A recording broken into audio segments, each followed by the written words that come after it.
তা আমরা জানি কোরআন শরীফে বাপজি 25টা নবী রাসূলের নাম পাওয়া যায়। কটা বললাম একটু কথা বলে? 25টে। তার মধ্যে থেকে বাপজি একটা নবীর নাম আমরা প্রায় মানুষ বাপজি জানি, শুনেছি। তিনি খুব রাগীল মেজাজের নবী ছিলেন। নাম জানা আছে আপনাদের? হযরতে মুসা আলাইহিস সালাম।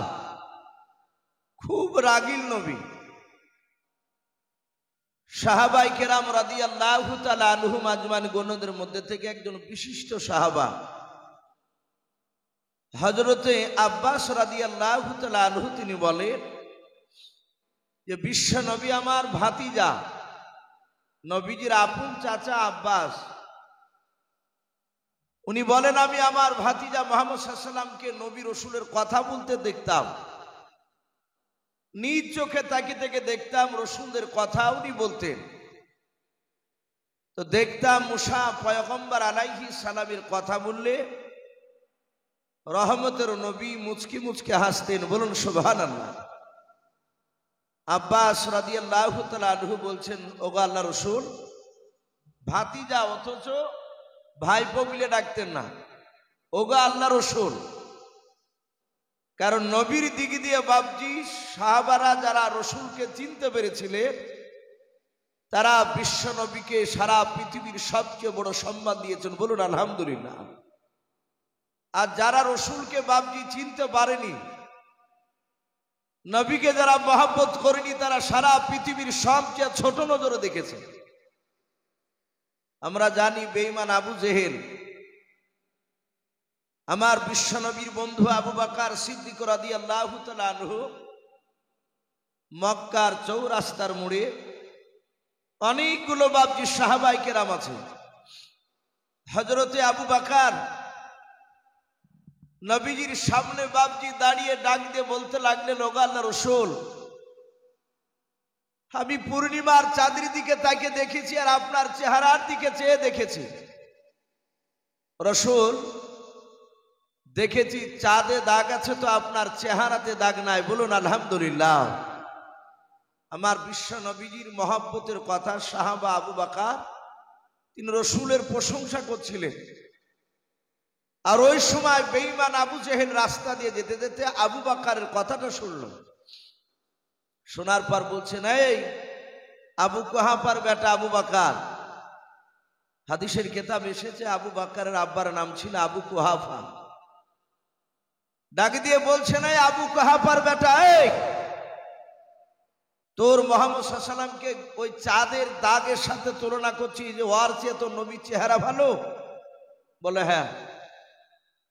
আবু বকর সামনে ডাক দিয়ে আবু জেহেল বলল, গোটা পৃথিবীর সবচেয়ে আমাকে সবচেয়ে খারাপ যদি দেখতে মানুষ লাগে তো তোমার এই নবীকে দেখতে আমার লাগে। বলেন আস্তাগফিরুল্লাহ। বিশ্ব নবীর বন্ধু আবু বকর তিনি কাঁদতে লাগলেন। আমার বিশ্ব নবীজি বললেন, আবু বকর তুমি কেঁদো না, তুমি আমাকে দেখেছো মহব্বতের নজরে আর আবু জেহেল দেখেছে তার দুশমনের নজরে। ভাই আমি বলছিলাম যে আমার বিশ্ব নবী বলেন আমি আবু বকর না, আব্বাসকে বলছেন, ওগো আমার চাচা, আমি যত নবী রাসূলের কথা জিবরিলের মারফতে শুনেছি সবচেয়ে রাগীল নবী আমার মুসা ভাই। ওর কথা বললি আমার হাসি পায়। এই এত বড় জালিল কদর নবী। কিতাবে এসেছে মহান রব্বুল আলামিন নবীদেরকে পর্যন্ত বাপজি ছাড়ে নাই। একটু যদি দেখেছে পা স্লিপ করছে সাথে হাতে আল্লাহ সিগন্যাল দিয়েছে। আমরা সকলেই জানি নবীরা বাপজি কোনো কাজ ওরা ভুল করে না, কিন্তু কিতাবে লিখেছে মহান রব্বুল আলামিনের নবী মুসা কালিমুল্লাহ আলাইহিস সালাম। আর যেমন আপনারা জোরানপুরে পবিত্র জালসার মাহফিলে বাপজি বসে আছে, হযরতে মুসা নবী পয়গম্বর আলাইহিস সালামে ওনার এলাকায় মিশরের বুকে একটি ময়দান ছিল। কিতাবে এসেছে ময়দানটার নাম ময়দানে তুই বলে বাপজি উল্লেখ এসেছে। ওই ময়দানে এক নয় দুই নয় প্রায় 12,000-এর ওপরও বাবজি শ্রোতা ছিল। আর সেই শ্রোতার প্রধান বক্তা ছিলেন হযরতে মুসা নবী পয়গম্বর আলাইহিস সালাম। মুসা নবী পয়গম্বর আলাইহিস সালাম বক্তব্য দিতে দিতে বললেন, ওগো আমার বন্ধুরা, এ আমার সাথী ভাইয়েরা, আমি তোমাদের রসূল, আমি তোমাদের নবী। আজ তোমাদের যা প্রশ্ন হয় আমাকে প্রশ্ন করো, আমি প্রশ্নের উত্তরটা দিব। কথা বলবো না ভাই, আমরা চার কাপটা নিব, চা খাবার, আস্তে আস্তে কথাগুলো আমরা একটু শুনবো। হযরতে মুসা নবী পয়গম্বর আলাইহিস সালাম ডাক দিয়ে বললেন, ওগো আমার বন্ধুরা, আজকে তোমরা যেই বিষয় প্রশ্ন করবে আমি সেই বিষয় প্রশ্নের আমি উত্তর দিয়ে দিব। সব সাহাবায়ে কেরাম, মুসা নবীর সাথী ভাইয়েরা, তার উম্মাতরা দাঁড়িয়ে কেতাবে লিখেছে, সবাই বসেছে, তার মধ্যে থেকে একটা লোক মুসা নবীর বন্ধু, তার উম্মা, কেতাবে তার নাম এসেছে বাবজি, কে বলেছেন উসামা। সে দাঁড়িয়ে গিয়ে ডাক দিয়ে বলছেন, ওগো আল্লাহর নবী মুসা কালিমুল্লাহ আলাইহিস সালাম, আমি আপনার কাছে জানতে চাই, আপনি বলুন এই গোটা পৃথিবীর মধ্যে সবচেয়ে বড় জ্ঞানী গুণী মানুষকে, সবচেয়ে বড় আলেমকে একটু বলুন। যাহাতে বাবজি এই কথাটা বলেছে, মুসা নবী পয়গম্বর আলাইহিস সালাম কিছুক্ষণ চুপ করে থাকলেন। চুপ করে থাকার পরে মুসা নবী বললেন, গোটা পৃথিবীর মধ্যে সবচেয়ে বড় আলেম, জ্ঞানী গুণী মানুষ আমি তোমাদের নবী মুসা কালিমুল্লাহ, বলুন আলহামদুলিল্লাহ। মুসা নবী বললেন, আমি সবচেয়ে বড় আলেম জ্ঞানী, আমি নবী রাসূল, আমি তোমাদের মুসা। সবাই চুপ করে বাবজি কথাগুলো শুনল। এখন আপনারা বলুন, মুসা আলাইহিস সালাম যে কথাটা বললেন, এই কথাটা সঠিক ছিল না ভুল ছিল? তা আমরা হয়তো অনেকে চিন্তা করছি যে ভুল হবে না ঠিক হবে, কিন্তু এতটুকু কথা আমরা জানি যে বিশ্ব নবী বলেছে, যখন যেই নবী আসবে, যখন যেই নবী এসেছেন, সেই নবী ওই পৃথিবীর মধ্যে উনি সবচেয়ে বড় বাবজি, তিনি জ্ঞানী গুণী মানুষ ছিলেন, জ্ঞানী হিসাবে তিনি 1 নম্বর ছিলেন। তাহলে দুনিয়ার সার্কুলার অনুযায়ী মুসা নবী যে কথাটা বলেছেন এটা ভুল হয় নাই। মুসা নবী যুক্তি তার ঠিক ছিল যে আমি গোটা পৃথিবীর মধ্যে বড় নবী আমি, আর আমার চেয়ে বড় জ্ঞানী গুণী মানুষ আর কেউ নাই। কিন্তু মহান রব্বুল আলামিন মুসা আলাইহিস সালামের কথাটাকে অপছন্দনীয় করলেন, পছন্দ করলেন। আল্লাহ রাব্বুল আলামিন ইলহামের দ্বারায় হযরতে মুসা আলাইহিস সালামকে ওহীর মাধ্যমে বলেন, এই মুসা, এই গোটা পৃথিবীর মধ্যে শুধু তুমি একাই বড় নও, তুমি যে দাবি করেছো গোটা পৃথিবীর মধ্যে সবচেয়ে জ্ঞানগুণী আমি, এটা হতে পারে না। মুসা, এই পৃথিবীতে তোমার চেয়ে জ্ঞানগুণী মানুষ আমি পাঠিয়েছি, বলুন সুবহানাল্লাহ। এটা আল্লাহ রাব্বুল আলামিন মুসা নবীকে বলছে। আমাদের মতন বাবজি মুসা নবী রাগীল হলো, আমাদের মতো গোড়া ছিল না। উনি এক জিদাল আপনার সঙ্গে সঙ্গে বাবজি উনি কথাটাকে উল্টে নিয়ে বললেন, ওগো আল্লাহ, তাহলে আমার ভুল হয়েছে, আপনি বলুন যেই লোকটা জ্ঞানীগুণী মানুষ আপনি পাঠিয়েছেন, বলেছেন দুনিয়াতে আমার চেয়েও, আপনি বলুন ওই লোকটা জিন্দা আছে না মরে গিয়েছে, সে জীবিত না মৃত, একটু খুলে বলুন। মহান রব্বুল আলামিন মুসা নবীকে বলুন, মুসা, যেই লোকটাকে জ্ঞানীগুণী তোমার চেয়ে আমি পাঠিয়েছি দুনিয়ায়, সেই লোকটা এখনো বর্তমান জীবিত আছে, বলুন সুবহানাল্লাহ। মুসা আলাইহিস সালাম বললেন, ওগো আল্লাহ, আপনি দয়া করে বলুন, ওগো আল্লাহ আপনি বলুন, যেই লোকটা জীবিত মানুষ আছে ওই লোকটার কাছে আমি কিভাবে আমি সাক্ষাৎ করব, আমি তার সাথে আমি একটু দেখা করে আমি দেখতে চাই ওই লোকটা আমার চেয়ে কত বড় জ্ঞানীগুণী মানুষ, সেটা আমি দেখব, প্রয়োজন হলে আমি তার কাছে ইলম অর্জন করব, বলুন আলহামদুলিল্লাহ। আল্লাহ রাব্বুল আলামিন মুসা নবী পয়গম্বর আলাইহিস সালামকে ডাক দিয়ে বলেন, ওরে মুসা শুনে নাও, ওই আমার জ্ঞানী গুণী বান্দা দুনিয়ার বুকে এখনো জিন্দা রয়েছে। ওই জ্ঞানী গুণী মানুষটার সাথে তোমার যদি সাক্ষাৎ করতে হয়, ওরে মুসা তুমি নদীর ধারে চলে যাও। বলে মুসা নবী বলেন, আল্লাহ নদীর ধারে গিয়ে কি করবো বলেন? আমার আল্লাহ ডাক দিয়ে বলেন, মুসা নদীর ধারে গিয়ে তুমি একটা মাছ ধরে নিয়ে এসো। মুসা আলাইহিস সালাম বলেন, আল্লাহ আমি মাছ তো কোনোদিন ধরি নাই। আমার আল্লাহ ডাক দিয়ে বলেন, মুসা আমি আলা কুল্লি শাইইন কাদির, আমি সর্বশক্তিমান। ওরে মুসা তুমি নদীর ধারে গিয়ে হাতটা তুমি বাড়াবাও, আমার হুকুমে আমার কুদরাতে নদীর ভেতর থেকে তাজা মাছ তোমার হাতে তুলে দেওয়ার ব্যবস্থা করে দেব আমি। মুসা আলাইহিস সালাম নদীর পাড়ে গিয়ে বাপ দিয়ে হাত ওখানা সাট করেছিল।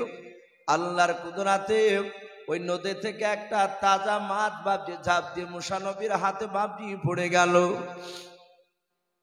আল্লাহর নবী মুসা বলেন, আল্লাহ এই যে নদী থেকে মাছটা আমার হাতে এসে ধরা পড়ে গিয়েছে, আমি মাছটা ধরেছি, এবার কি করা লাগবে বলল। আমার আল্লাহ বলেন, মুসা ওই মাছটা বাড়িতে নিয়ে গিয়ে তুমি মাছটার আঁশগুলোকে তুমি ছাড়িয়ে নাও। ছাড়িয়ে নেওয়ার পর পানি দিয়ে ভালো করে তুমি ধৌত করে নাও। মাছটার নাড়ি ভরে বের করে ধৌত করার পর ওরে মুসা তোমার আগুনে বাড়িতে তুমি মাছটাকে ভাজা করে নাও।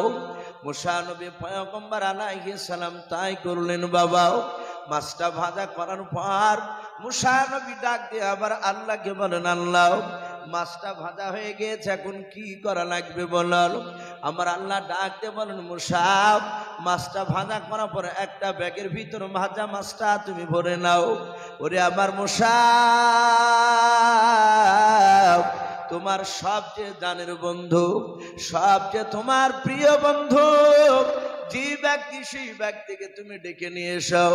মুসা নবী পয়গম্বর আলাইহিস সালাম বলেন, আল্লাহ এই দুনিয়ার বুকে সবচেয়ে মিশরের মধ্যে আমার সবচেয়ে জানের বন্ধু, তার নাম হচ্ছে ইউশা বিন নূন।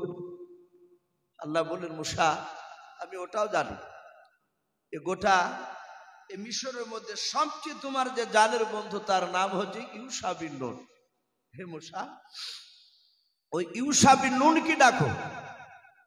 বলে আল্লাহ ডেকে কি করবো? বলে ডেকে তোমার ভাজা মাছের ব্যাগটা ওর হাতে দাও। বলে এই মুসা এই মাছের ব্যাগ তোমার বন্ধু তোমার সাথে হাতে হেঁটে যাবে, তুমিও হাঁটবা। বলে আল্লাহ কেমনে দিয়ে হাঁটবো একটু বলো। বলে তোমরা হাঁটবা নদীর ধার দিয়ে। বলুন আলহামদুলিল্লাহ। আল্লাহ সব বলে দিচ্ছে। বলে এই মুসা নদীর ধার দিয়ে হাঁটতে শুরু করবা, হেঁটে চলে যাবা। বলে আল্লাহ আপনি বলুন আমার গন্তব্যস্থল কতদূরে গিয়ে দাঁড়াবে সেই ঠিকানাটা একটু আপনি দেন। আর ওই যে জ্ঞানীগুণী মানুষটার সাথে আমার সাক্ষাৎ করার প্রয়োজন আমি আপনাকে বলেছি, হে মাওলা ওই লোকটার সাথে কোথায় কেরা দেখা হবে? আমার আল্লাহ বললেন, মুসা তোমার এই ভাজা করা মাছ, আমরা জানি যে ভাজলে সে মাছটা কোনদিন তাজা থাকতে পারে না। এই ভাজা কৃত মাছটা যে মৃত মাছটা মরে গেছে, মরা মাছ নদীর ধার দিয়ে যেতে যেতে যেতে যেতে যেই জায়গায় এই ভাজা মাছ তোমার তাজা হবে, ওই জায়গাতে তোমার ওই শিক্ষকের সাক্ষাৎ পাবে। বলুন আলহামদুলিল্লাহ। মুসা নবী তার উম্মাদকে বন্ধু ইউশা বিন নূনকে বাপজি ঘটনাটা পুরা সব খুলে বললেন। মুসা নবীর বন্ধু ইউশা বিন নূন বললেন, ভাই চিন্তা করবেন না, আমি জানি আপনি যেটা জবান দিয়ে বের করেছেন আজ পর্যন্ত আপনার কথা জবান দিয়ে বের করা কথাগুলো একটা বিষয় নেই, সবগুলো বাস্তবে পরিণত হয়েছে, সঠিক হয়েছে।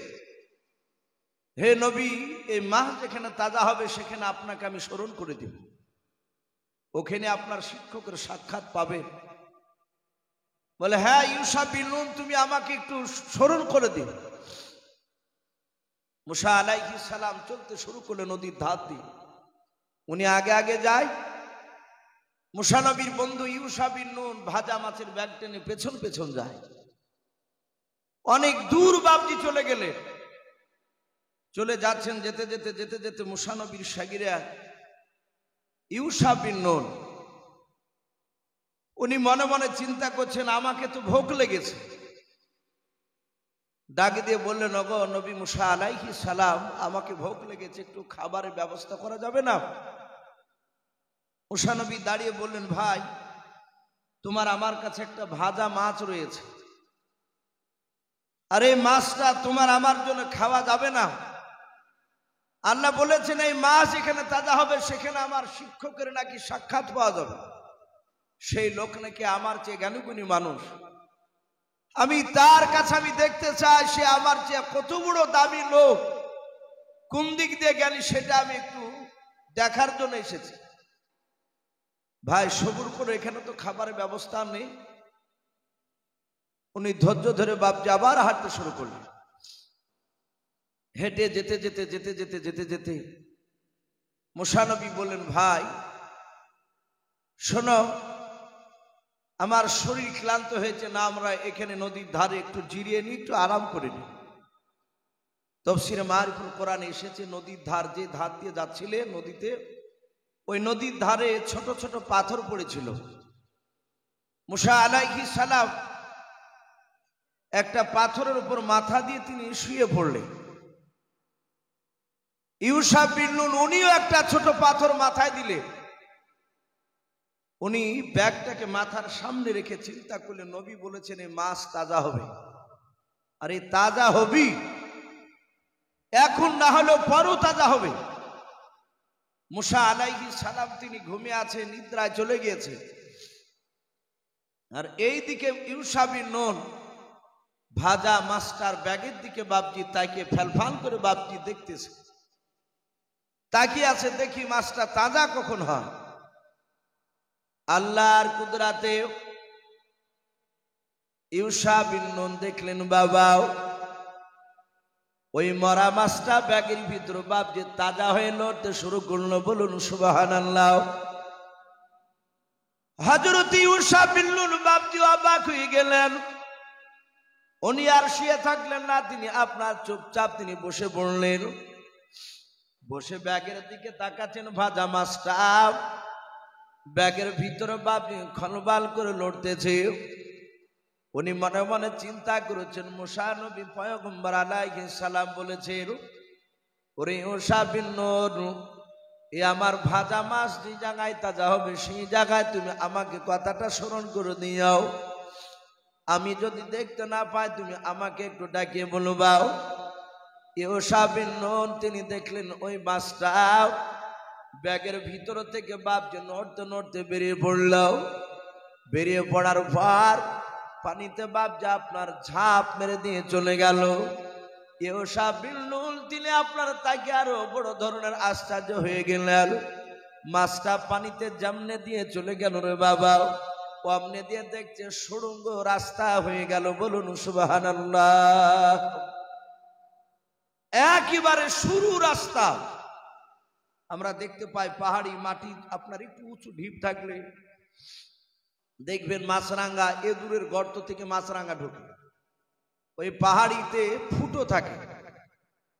মুসা নবীর ইউশা বিন নুন উনি বলেন, আমি একেবারে দেখলাম মাছটা যেই দিক দিয়ে চলে গেল পানি মেল খেলো না। ডান দিকের পানি বাম দিকে গেল না, বাম দিকের পানি ডান দিকে গেল না, নিচের পানি ওপরে গেল না, ওপরের পানি নিচুতে গেল না। একদম সুড়ঙ্গ রাস্তা হয়ে মাছটা যত দূর গেল তত দূর সুড়ঙ্গ হয়ে গেল। উনি চিন্তা করছেন, এ তো নবী বলেছিল আর এই মাছ তো তাজা হয়ে পানিতে চলে গেল। নবী তো এটা বলে নাই যে মাছ তাজা হয়ে পানিতে ঝাঁপ মারবে। কিন্তু কোরআন শরীফের শব্দ এসেছে মাজমুআন বাহরাইনি। আল্লাহ বলেছিলেন, হে মুসা তোমার মাছ তাজা হবে, আর ওখানে দুই নদী মিলিত নদী দেখতে পাবা। সেই জায়গাতে তোমার ওই উস্তাদের সাক্ষাৎ পাবে, যে লোকটাকে আমি জ্ঞানগুণী পৃথিবীতে তোমার চেয়ে পাঠিয়েছি। মুসা আলাইহিস সালাম তিনি ঘুমিয়ে আছেন, আর ইউসা বিন নূন উনি চিন্তা করলেন, না মুসা নবী পয়গম্বর, এখন যদি আমি তার ঘুমটা ভেঙে দিই, আমি যদি ডাকি, মুসা নবীর ঘুমটা যদি ভেঙে যায়, কিয়ামতের ময়দানে যদি আল্লাহ একটিবার যদি বলে, এই ইউসা বিন নূন, আমার পয়গম্বর মুসা কালিমুল্লাহর ঘুমের কেন ব্যাঘাত ঘটালছিল, আমি সেদিন উত্তর দিতে পারবো না। তাই মুসা নবীর সাগীরা চিন্তা করলেন, না, মুসা নবীর স্বইচ্ছায় যখন ঘুম ভাঙবে, ঘুম থেকে আপনা আপনি জাগবে, তখন আমি এই ভাজা মাছের কথাটা মাঝে তাজা হয়ে গেলে এই কথাটা আমি তার কাছে স্মরণ করে দিব, বলবো। মুফাসসিরিনে কেরাম লিখেছেন, আপনার আমার নবী, প্রতিটা নবীর বাপজি তার একটা খাস বন্ধু ছিল। আমাদেরও থাকে প্রতিটা মানুষের, দেখে আলেম আলেমের মতো বন্ধু, হাজি হাজির মতো বন্ধু। একটা দেখবেন যে মদ খেয়ে বাড়া তাড়িওর, একেবারে নিম্ন শ্রেণী যদি গরিবে হয়, তারও দেখবেন তারও একটা বাপজি জানের বন্ধু থাকে, কি থাকে না, কথা বলে, তারও থাকে। সেও তার সাথে দেখা যায় ঘাটে ধারে, নাহলে মাঠে, নাহলে রাস্তার ধারে বিড়ি টানতে টানতে বাপজি দুজনায় তাদের বন্ধুত্বর কথা আলোচনা হয়। আপনার আমার নবী হযরতে মুহাম্মদ রাসূলুল্লাহ সাল্লাল্লাহু তাআলা আলাইহি ওয়াসাল্লাম, সারা পৃথিবীর শ্রেষ্ঠ রাসূল। আমরা জানি সেই নবীর প্রিয় বন্ধুর নাম ছিল হযরতে আবু বকর সিদ্দিক রাদিয়াল্লাহু তাআলা আনহু বলে নাম। আমরা এটাও জানি যে আবু বকর যখন বিশ্ব নবীর বাপজির সাথে মক্কা থেকে হিজরত করে মদিনা রাস্তায় পাড়ি দিয়েছিলেন, আমার বিশ্ব নবী মক্কা থেকে মদিনায় যেতে বাপজি 13 দিন সময় লেগেছিল। বলুন আলহামদুলিল্লাহ। কতদিন বললাম বাপ? 13 দিন। নবী 13 দিন ধরে বাপজি মক্কা থেকে মদিনায় মানুষের চোখের আড়াল হয়ে হয়ে উনি চলে গিয়েছিলেন। আমার নবী মক্কা থেকে মদিনায় যেতে যেতে বাপজি প্রথমেই মক্কার এলাকাতে রসুলের ঘর থেকে বেরিয়ে গিয়ে বেশ কিছুটা দূর যাওয়ার পর আবু বকরকে সাথে করে নিয়ে একটা গুহার ভিতর বাপজি রাসূলুল্লাহ আশ্রয় নিয়েছিলেন। গুহাটার নাম মনে আছে বাপ আপনাদের? কারো গারে সুর, কি বললাম? গারে সুর। আর আরেকটা গারে হীরা বলা হয়, যেখানে কোরআন নাজিল হয়েছিল ওটাকে গারে হীরা বলে। আর নবী হিজরতে রাত্রিতে যেদিন মক্কা থেকে মদিনায় পালাছিলেন, আমার বিশ্ব নবী বলেন, আবু বকর এখানে লুকাও, না হলে কাফিররা এসে আমাদেরকে ধরে ফেলবে। আমরা এখানে লুকিয়ে থাকবো, তারপরে এখান থেকে আবার কিছুক্ষণ পর আবার যাবো। ওই গারে সুর জঙ্গলটায় আল্লাহ রসুল বাপজি শুয়ে পড়লেন, বসে পড়লেন। হযরতে আবু বকর সিদ্দিক রাদিয়াল্লাহু তাআলা আনহুকে রাসূল বলছেন, আবু বকর আমি দৌড়ে এসেছি, অনেকটা রাস্তা, শরীর ক্লান্ত, তোমার পাখানা একটু শাট করে আমি তোমার পায়ের পর মাথা দিয়ে একটু আমি ঘুমাবো। আবু বকর দেখলেন এটা বিরাট সুযোগ, আমার বিশ্বনবী আমার পায়ে মাথা দিয়ে ঘুমাবে, আমার ইজ্জত বাড়ি যাবে। বলুন আলহামদুলিল্লাহ। আমার বিশ্বনবীর বন্ধু আবু বকর এইভাবে ডান পাটাকে বাপজি শাট করে দিলেন। রাসূলুল্লাহ আবু বকরের ডান পায়ের এই উরু, এটাকে আমরা জান বলি, এই জাঙের ওপরে বাপজি বিশ্বনবী আমার মাথা দিয়ে শুয়ে পড়লে আবু বকর রাসূলের চেহারার দিকে তাকানোর পর গুহার চারিদিকে তাকাচ্ছে। তাকে দেখলেন আবু বকর ওই গুহাটায় দেখলে এক নাই দুই নাই প্রায় 14টা বাপজি ছিদ্র ফুটো আছে। আবু বকর চিন্তা করলেন, হয়তো গুহার ভিতর আমি দেখেছি ভিতরটা নোংরা ছিল, আমি পরিষ্কার করে দিয়েছি, এ ভিতরে সাপ বিচ্ছু নেই, কিন্তু গুহার বাইরে যদি কোনো সাপ বিচ্ছু থাকে সেটা যদি এই ভিতরে চলে আসে, আমার রাসূলকে যদি কামড়িয়ে দেয়।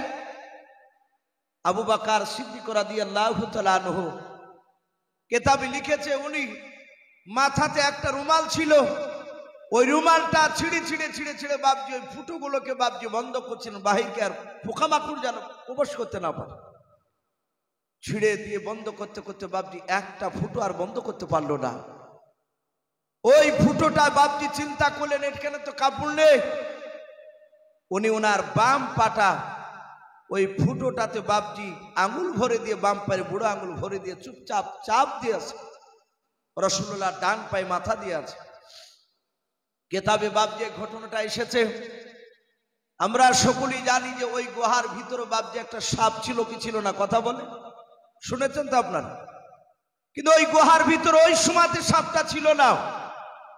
কেতাবে লিখেছে সাপটা একটু বাইরে চড়াই করতে গিয়েছিল।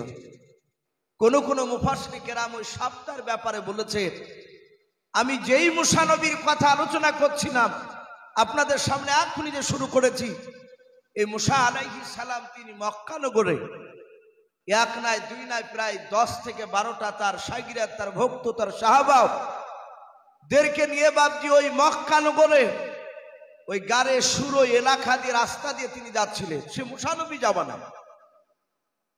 আল্লাহর নবী মুসা আলাইহিস সালাম তিনি যাচ্ছেন আর ঘুরি ঘুরি ওই জঙ্গলের দিকে তাকাচ্ছে যে গুহাটা গারে সুর বলা হয়েছে। আল্লাহর নবী মুসা আলাইহিস সালামের বাবা কয়েকটা বন্ধুর মধ্যে থেকে একটা শাগিরাত বন্ধু ওই মক্কা নগরে গুহার পাহা দিয়ে যেতে যেতে উনি লক্ষ্য করে দেখলেন বারবার ওই জঙ্গলটার দিকে ঘুরে ঘুরে তাকাচ্ছেন।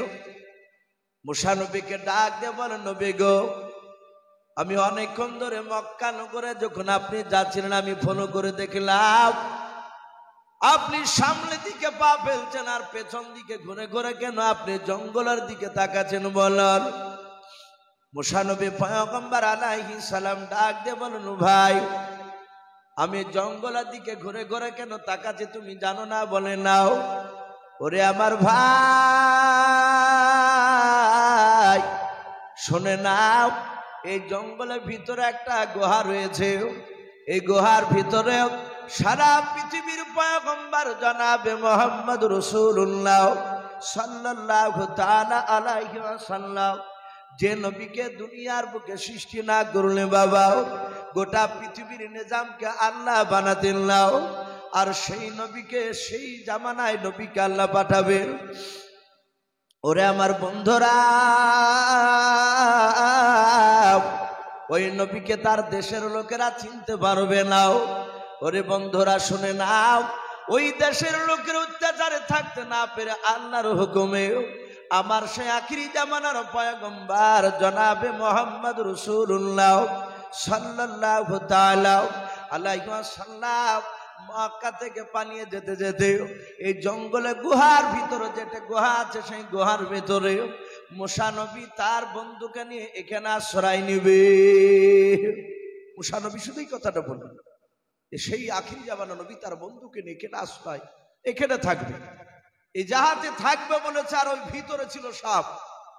সাপটা বেরিয়ে এসে আল্লাহর কুদরাতে মুসা নবীর সাথে কথা বলছিল। বলুন আলহামদুলিল্লাহ।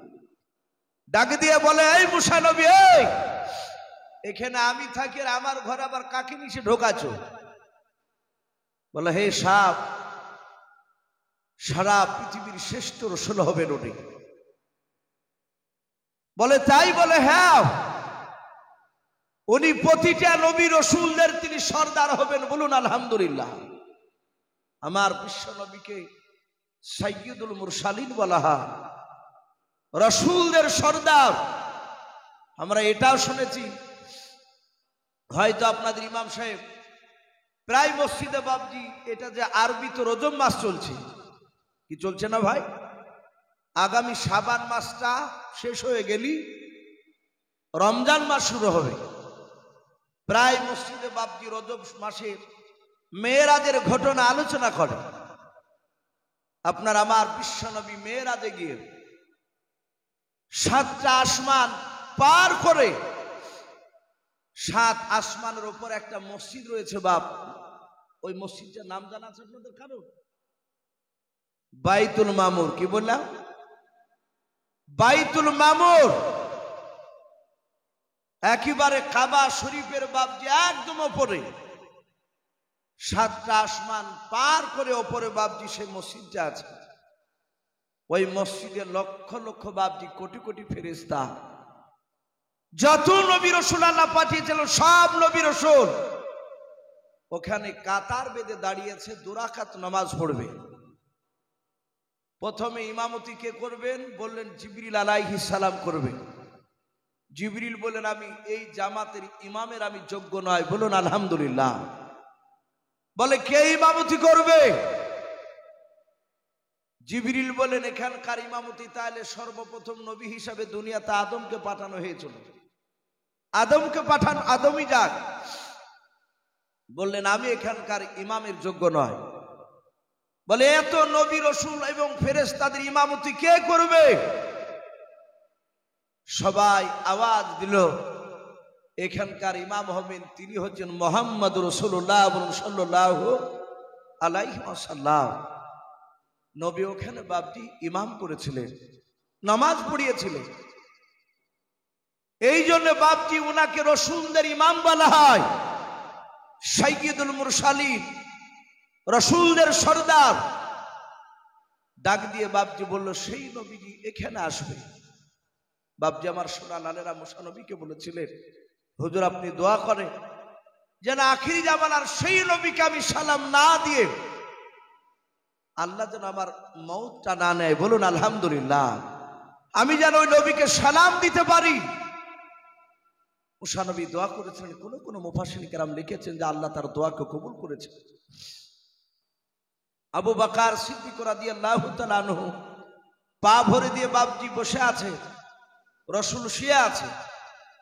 হঠাৎ সাপটা বাপজি আল্লাহর কুদরতে খবর পেয়েছে, ছুটছে। সে ছুটে আসার পর গর্তগুলো দেখছে সব বন্ধ। একটা গর্ততে কাপড় দেওয়া নেই, আঙুল ভরা আছে।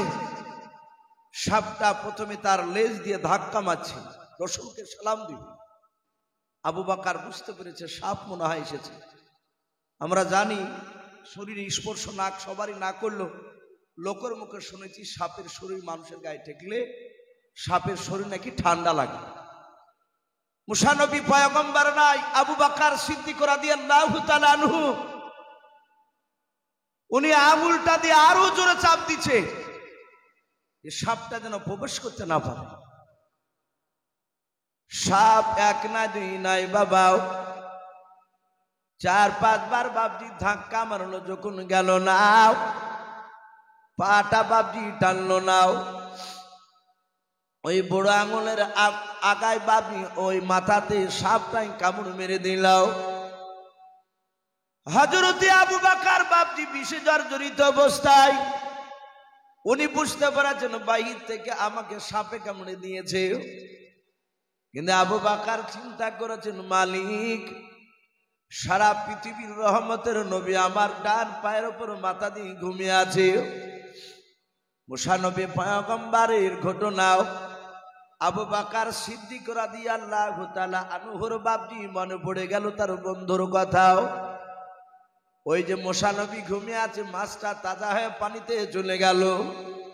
মুসা নবীর শায়গরা তখনও বাপজি ডাকেন নাই।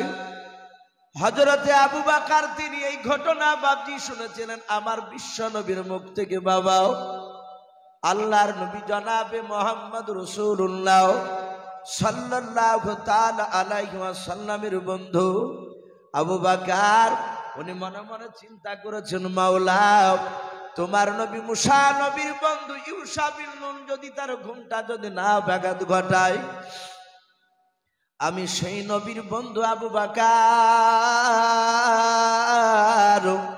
আমিও বিশ্ব নবীর ঘুমের ব্যাঘাত ঘটাবো না। আবু বকর চিন্তা করলেন মাওলা জীবন দিতে রাজি আছে কিন্তু বিশ্ব নবীর ঘুমের ব্যাঘাত ঘটাবো না। বলুন সুবহানাল্লাহ। আবু বকর বিষে জর্জরিত, তার ধৈর্য ধরে থাকতে পারেন না। আবু বকর দাঁড়িয়ে আছেন না, বসে আছেন, পাখানা বাম পাটা দিয়ে বাপজি চেপে ধরে আছে। আবু বকরের 2 চোখের কোনা দিয়ে বাপজি ঠোপে ঠোপে পানি গড়ে গিয়াও, গাল বয়ে বাপজি থুতনি দিয়ে দাঁড়ের আগা দিয়ে বাবা আমার বিশ্ব নবীজির বাপজি পবিত্র গালে গিয়ে 1 ফোঁটা বাপজি পানি পড়ে গেল। আমার নবীজি চোখটা খুলে দেখলেন, বিশ্ব নবী বললেন আবু বকর আমার মনে হয় তোমার বিবি রুম্মানের জন্য মনটা খারাপ করবো যে এই আবু বকর তোমার কি কলিজার টুকরা বিটি হযরত আয়েশা হযরত আসমার কথা তোমার কি মনে পড়ে বলো। আবু বকর কাঁদে আর বলে নবীর সুন্নাহ নাও। বলে আবু বকর তুমি আমার দিকে চেয়ে চেয়ে কেন কান্না করেছো বলো, তোমার চোখের পানি কেন আমার চেহারাতে পড়লো বলো। আবু বকর কেন তুমি কান্না করেছো বলো। আবু বকর বলেন ইয়া রাসূলুল্লাহ ইয়া হাবিবাল্লাহ ফিদাকা বি ওয়া উম্মি, নবী আপনার পদতলে আমার পিতামাতা বিসর্জন হয়ে যাক। ও নবীজি শুনেন না, আমি আমার বিবির জন্য কাঁদি নাই, আমার বিটি আয়েশা আসমার জন্য আমি কাঁদি নাই। আল্লাহর নবী বলেন আবু বকর কেন তুমি কাঁদো বলো। আবু বকর বলছেন হুজুর আমি আমার বিবির জন্য কাঁদি নাই, সাপে আমাকে কামড়ে দিয়েছে। আল্লাহর নবী তাকে বলেন আবু বকর গুহার ভিতরে তো সাপ দেখতে পাওয়া যায় না। আবু বকর বলেন নবী গো আমার ওই বাম পায়ের বুড়ো আঙুলের কামড়ে দিয়েছে, সাপটা মাইরা আছে। নবী আমি পাটা টেনে নিলে সাপটা প্রবেশ করে আপনাকে হয়তো কামড়ে দিতে পারে। আল্লাহর নবী বলেন আবু বকর আর তুমি কান্না করো না, পাটা টেনে নাও। আবু বকর যাহাতে পাটা টানলেন, সাপ আল্লাহর নবীর সাথে বাপে সালাম বিনিময় করে কথা বলতে লাগলেন। আমার বিশ্ব নবীর পবিত্র লালা মুবারক খানা থুতুখানা বের করে আবু বকরের কামড়ানো জায়গায় এক ফোঁটা নবীর পবিত্র বাপ যে থুতুখানা লাগিয়ে দিলেন। আল্লাহর মেহেরবানি আল্লাহর কুদরাতে আবু বকর বলেন আমার বিশ্ব নবীর থুতুখানা ঠাকাতে যতটা বাপ যে সময় লেগেছে ভালো হতে অতটা সময় লাগে নাই। বলুন আলহামদুলিল্লাহ। যাহাতে নবী থুতু দিলেন আমার সাথে হাতে ব্যথা আপনারও পানি হয়ে গেল। ও বাপজি ভাইয়ের আমি বলছিলাম আবু বকর বাপজি জীবন দিতে রাজি ছিলেন। মুসা নবী বন্ধুর কথা দিকে লক্ষ্য করে বাবা মুসা নবীর ইউসা বিন নূর উনি মনে মনে চিন্তা করলেন না না মুসা নবী ঘুমিয়ে আছে, ঘুমটা ভাঙানো যাবে না। আপন মনে মুসা নবী যখন জাগ্রত হবে, আপন মনে যখন ঘুমটা ভাঙবে, তখন আমি আমার মুসা নবীকে মাছ তাজা হওয়ার সমস্ত ঘটনা আমি বলবো। আল্লাহর নবী মুসা পয়গম্বর আলাইহিস সালাম ঘুমিয়ে আছেন, ইউসা বিন নূন বাপ যে বলবো বলবো করে তাকিয়েছিল। কিন্তু আল্লাহর কুদরত মুসা নবীর জাহাজ বাপজি ঘুমটা ভেঙে গেল। আর ওই সময় আমার আল্লাহ মুসা নবীর বন্ধু ইউসা বিন নূনের বাবা মাছ তাজা হওয়ার কথাটা ভুলিয়ে দিয়েছেন। বলুন আলহামদুলিল্লাহ। একেবারে সাথে হাতে ভুলে দিয়েছেন আল্লাহ। আল্লাহ সবকিছু করতে পারে। এই যে আপনারা আমরা বসে আছি, আল্লাহ এখনো যদি ব্রেন শরীর রাখার নাটটা যদি আল্লাহ এখনই ঢিল করে দেয় তো মানুষ খোদানা খাস্তানা না করে এখন হয়তো পাগলা হয়ে যাবে। মানুষ ভালো পা চায়ের দোকানে চা খেতে গিয়েছে, হেঁটে ভালো পায়, ওখানে পড়ে গিয়েছে, ওখান থেকে উঠে এসে আর পা পাততে পারছে না, প্যারালাইসিস হয়ে গেছে। এরকম অনেক হয় না? আল্লাহ ইচ্ছা করলে সেকেন্ড লাগবে না। মুসা নবীর ইউসা বিন নূন তার বন্ধুর মাছ সরল করার কথাটা ভুলে দিয়েছে। কোরআন শরীফে এসেছে ঘটনাটা, উনি ভুলে গিয়েছে। মুসা আলাইহিস সালাম বলেন ভাই আমরা এখনো সেই গন্তব্যস্থানে পৌঁছাতে পারিনি যেখানে মাছটা আল্লাহ আমাকে বলেছেন যে তোমার বন্ধু আছে সেখানে, চলো আমাদের এখনো গন্তব্যস্থল পৌঁছাতে অনেক দেরি। উনি বললেন হুজুর চলে। বলি চট করে বাপজি ব্যাগটাকে নিয়ে হাঁটতে শুরু করেছে, সোজা অনেক দূর চলে গিয়েছে। চলে যাওয়ার পরে আমি প্রথমেই বলেছি মুসা নবী খুব রাগের ছিলেন। উনি পেছন ঘুরে বলছেন ভাই ইউসা বিন নূন ভোগ আমাকেও লেগেছে, আর ওর শাগিরাতকে তো ভোগ লাগিয়েছিল। বলে ভাই এই অনেকটা এসেছি, শিক্ষকের কোনো সাক্ষাৎ পাওয়া যাচ্ছে না, মাছটা বাইর কর, দুজনাতে অধাধিকের ভাগ করে খাইলি, যা হবে হবে, আর সামনে যাওয়া দরকার নাই। এইসব বিন্দু ব্যাগে হাতটা ভরে বলছেন হুজুর মাফ করবে। মাপ মানে হুজুর মাছ তো নাই। মুসা আলাইহিস সালাম বললেন ভাই তাহলে আমি ঘুমিয়েছিলাম তখন কি খেয়ে নিয়েছো নাকি? বলে হুজুর আমি খাইনি। কিন্তু সেখানে একটা বিরাট আশ্চর্য ঘটনা ঘটে গিয়েছে। বলে কি ঘটনা? বলে নবী আপনাকে বলবো বলে আমি ভুলে গিয়েছিলাম, আপনি মাছটা খেতে না চাইলে আমার মনে হয় যে মনে হতো না। কি হয়েছিল? বলে হুজুর আপনি ঘুমিয়েছিলেন, আমি জেগেছিলাম, মাছটা দেখলাম তাজা হয়ে ব্যাগের ভিতর থেকে বেরিয়ে নদীতে পানিতে ঝাঁপ দিল, যেখানে ঝাঁপ দিল, ঝাঁপ দেওয়ার পরে সোজা চলে গেল। হুজুর যেদিক দিয়ে গেল দেখলাম সুড়ঙ্গ রাস্তা, পানি তো মিলল না।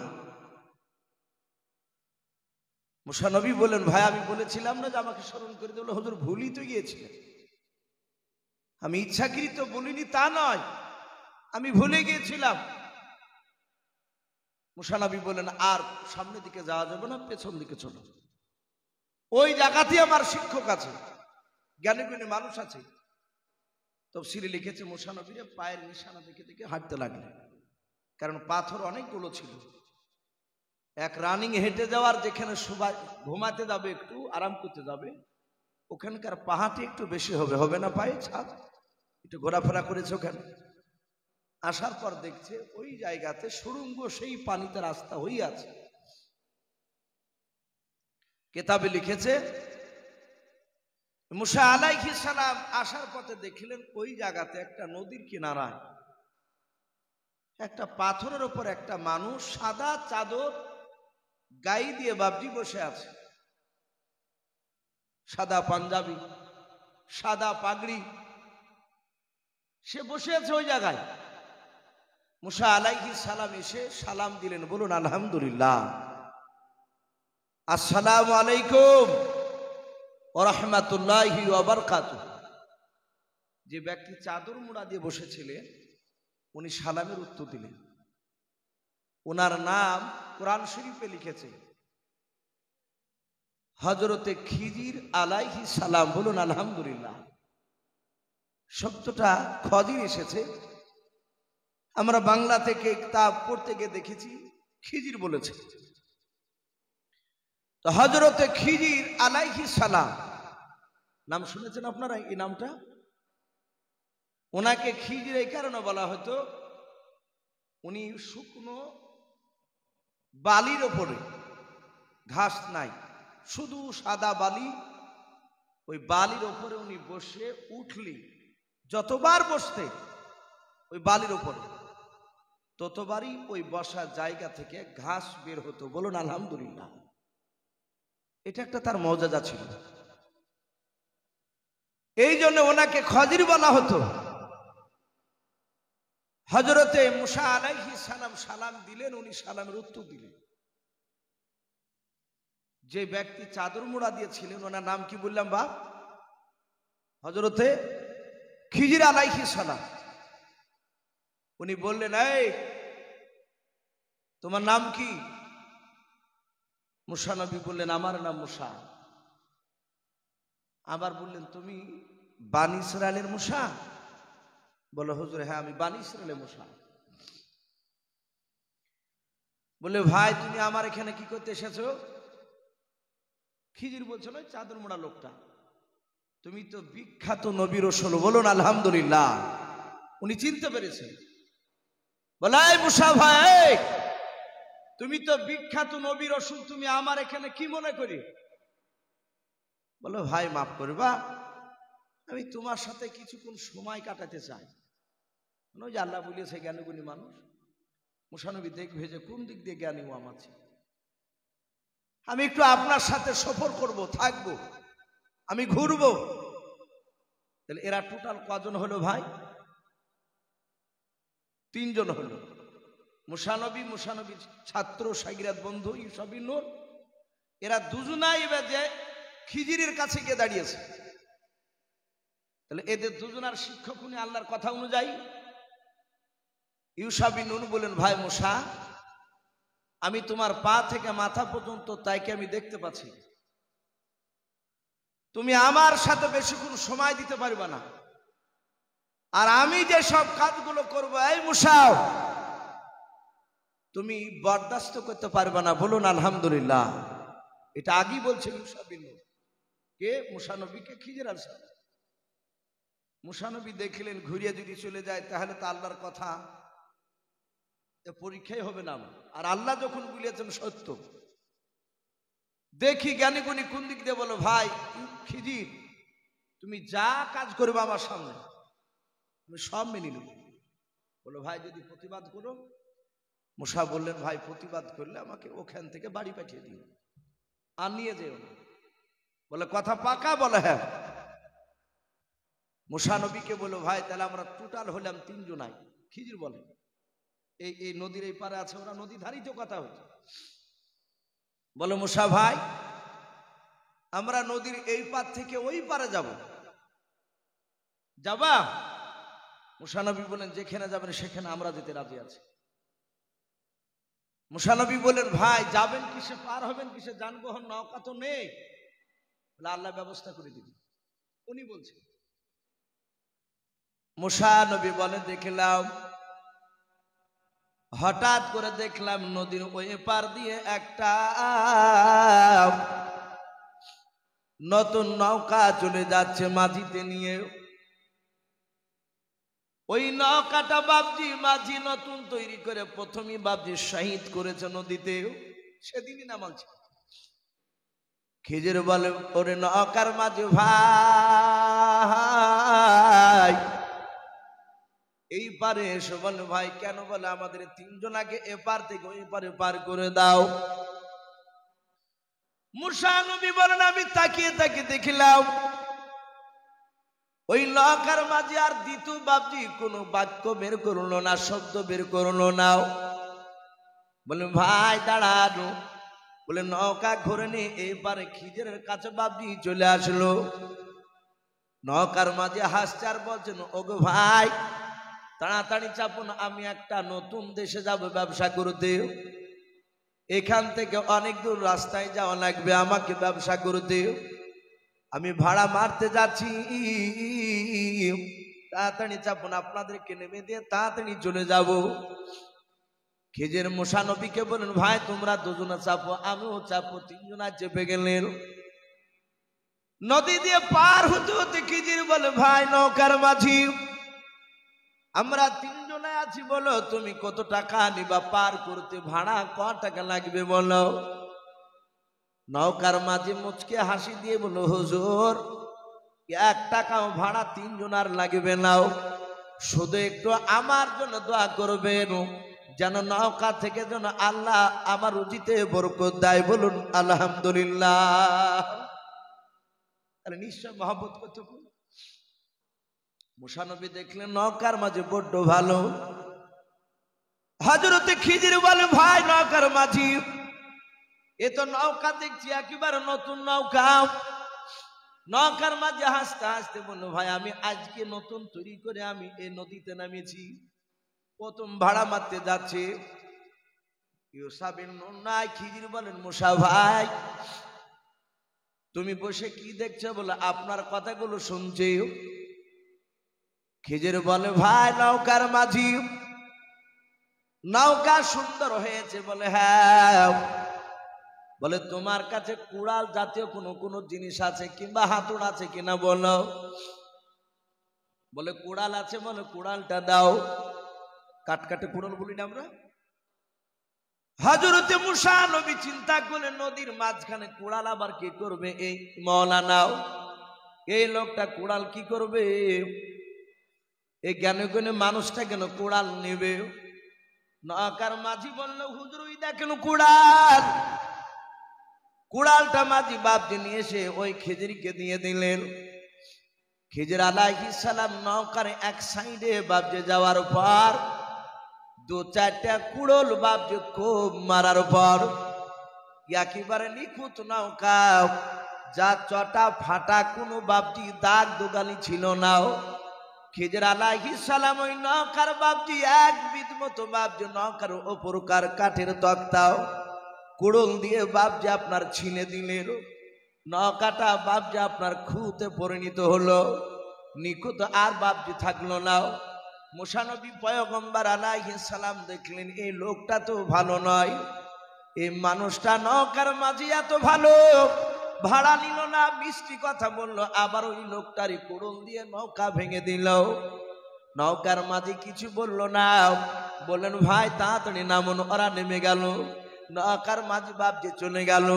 আর সাথে মুসা নবী পয়গম্বর আর থাকতে পারে নাই। সাথে বলছেন খিজির ভাই তুমি বললে আমার কাজ দেখে তুমি সহ্য করতে পারবা নাও, কিন্তু প্রতিবাদ করলে বিপদ আছে, আর নিয়ে যাব না। ওরে আমার খিজির ভাই এত বড় অন্যায় মুসা নবী আর সহ্য করতে পারবে না। অমনি প্রতিবাদ বলাই খিজির ভাই ফিরিতে পার হইলে ভাড়া নিল না। আর তুমি লোকটা নৌকাটা ভাঙলে কেন? একেবারে নতুন নৌকা, ওই ওপরে এক বিট মতো তক্তা ছুটানি রে, বা কি দরকার, কেটে ফেলা। খিজির বলে ভাই মুসা আমি ওই পারি বলেছিলাম তোমাকে যে আমি যা কাজ করবো তা তুমি সহ্য করতে পারবা না। বলে এই মুসা আমি নৌকার তক্তা ভেঙেছি কেন তুমি জানো না? বলে হুজুর জানি না বলি তো জিজ্ঞাসা করছে, কারণটা কি বলে? বলে মুসা আমি কারণ মানে যদি বলে দিই তাহলে এখান থেকে ঘুরে আবার বাড়ি যেতে হবে তোমাকে, আমি সোজা চলে যাবো, তোমাকে নিয়ে যাবো। মুসা নবী আবার চিন্তায় পড়লেন, তাই তো চলে গেলে এই যে জ্ঞানগুণী তা বুঝবো কি করে, কিন্তু কাজ তো অযৌক্তিক কাজ করেছে। তো বললো ভাই খিজির যাক মানে আর বলতে হবে না, মানে বলে যে হয়তো বাড়ি পাঠিয়ে দিব বলছে, আমি বাড়ি যাব না, আর কিছুক্ষণ থাকতে চাই, সামনে নিয়ে চলো। খিজির বলে ভাই আবার কাজ করবো, তখন তুমি আবার তো তুমি প্রতিবাদ করবে, তুমি যাও না। বলো ভাই এবারকার মতো চান্স দে, আর কিছু বলবো না। বলে দেখো, বলে দেখেন আপনি যদি বাধা দিতে আমাকে ঘুরিয়ে দিয়ে। মুসা আলাইহিস সালাম এরা তিনজনা তো নদীর ধারে আছে। হঠাৎ করে খিজির বলছেন ভাই মুসা আমরা তিনজনা এতক্ষণ নদীর ধারে ছিলাম, এবার আর নদীর ধারে নাই, এবার চলো গ্রামের ভিতরে যাই। বলে গ্রামে? বলে হ্যাঁ, যেমন আপনাদের এরকম গ্রাম রয়েছে সোনাপুর, এরকম ওই নদীর ধার দিয়ে একটা গ্রামে প্রবেশ করছে। মুসা নবী পয়গম্বর বলেন দেখলাম হযরত খিজির ভাই আগে আগে যায়, আমি পেছন পেছন যাই, আমরা দুজনাই গ্রামের ভিতরে অনেকটা দূর হেঁটে যাওয়ার পরে একটা চৌরাস্তার মোড় পড়ল। ওই চৌরাস্তার মোড়ে দেখলাম একটা মোটা গাছ রয়েছে, আর ওই গাছের ছায়ার তলে 10 থেকে 12টা বাপজি, 4 থেকে 6 বছরের বয়স তাদের। ওই ছোট ছোট বাচ্চা ছেলেরা গাছের ছায়ার তলাতে খেলা করছিল। হযরত খিজির বলে ভাই মুসা এই বাচ্চা ছেলেদের খেলাগুলো আমরা তিনজনা দাঁড়িয়ে দাঁড়িয়ে একটু দেখব। মুসা নবী পয়গম্বর আলাইহিস সালাম বলেন আমরা দেখতে লাগলাম। গার্জেন বিহীন ছেলেরা, ওই বাচ্চা ছেলেদের কারো গার্জেন ওই জায়গায় ছিল না, সবাই খেলা করেছিল। হঠাৎ করে দেখলাম খিজির ভাইকে খেলা দেখতে দেখতে দেখতে দেখতে দেখতে বাবা একটা 4 বছরের বাচ্চা ছেলের কাছে গিয়ে দৌড়ে গিয়ে বাচ্চা ছেলেটাকে ধরে ফেলল। ধরার পর এখানে মুফাসসিরিনে কেরাম বাপজি 2 রকমের বাপজি রাবিতে বয়ান করেছেন। একজন রাবি বলেছেন যে মুসা আলাইহিস সালাম বলেন দেখলাম ওই খিজির ভাই বাচ্চা ছেলেটাকে বাপজি মাটিতে ধরে শুয়ে দিল। বাচ্চা ছেলেটাকে শুয়ে দিয়ে ওই বাচ্চা ছেলেটার 2টো পায়ের মধ্যে একটা পাকে বাপজি পা দিয়ে চেপে ধরল, দ্বিতীয় আর একটা পাকে ওই খিজির ভাই ধরে টান মেরে বাবা মুরগে ফাড়াকের ফড়ফাড় করে ওই 4 বছরের বাচ্চাটাকে ফেড়ে ফেলল। ফাল্ডার বাজবে বাচ্চাটা, একবার মারা গেল। আরেকজন রাবি বলেছেন না না, যেই গাছের ছায়ার তলে বাপজি খেলাধুলা করেছিল বাচ্চা ছেলেগুলো, খিজির ভাই ওই ছোট্ট 4 বছরের বাচ্চাটা পা দুখানা ধরে বাবা গাছের বডিতে এত জোরে বাপজি আপনার বাড়ি মারলো, মনে হলো মাথাটা বাপজি ফেটে মগজগুলো সব বেড়ে চলে গেল। এক কথায় হয় বাড়ি মেরে মারুক কিংবা টান মেরে ফেড়ে ফেলুক, বাচ্চাটাকে একেবারে শেষ করে দিল। মুসা নবী পয়গম্বর আলাইহিস সালাম আর দাঁড়িয়ে সহ্য করতে পারলেন না, ডাক দিয়ে বললেন, ওরে খিজির ভাই শুনে নাও, তুমি নৌকা ভাঙলে জানতে পারলাম না কেন ভাঙলেও, আবার তুমি নিষ্পাপ মাসুম বাচ্চা ছেলে কোনো অন্যায় করে নাই, এই বাচ্চা ছেলেটাকে কেন তুমি আছাড় মেরে মেরে ফেললে, এর কারণটা তুমি আমাকে বলো। হযরতে খিজির বলে, মুসা ভাই এই বাচ্চাটাকে কেন মেরেছে তুমি জানতে পারো নাই? বলে নাও শুনে নাও, ওই নৌকা কেন ভেঙেছে তুমি জানো না? বলে নাও। বলে মুসা রে, আমি দুটোর কারণ যদি তোমার সামনে বয়ান করে বলে দিই তাহলে তুমি হাজারো কান্নার সামনে দিকে নিয়ে যাব না। ওই একই কথা বলছে। মুসা নবী বললেন, ভাই এইবারও বলবেন না? বলে না। মুসা নবী চিন্তা করছেন, দুইটা কাজ করলো কিছুই বুঝতে পারলাম না। আবার ডাক দিয়ে বলতে লাগলেন,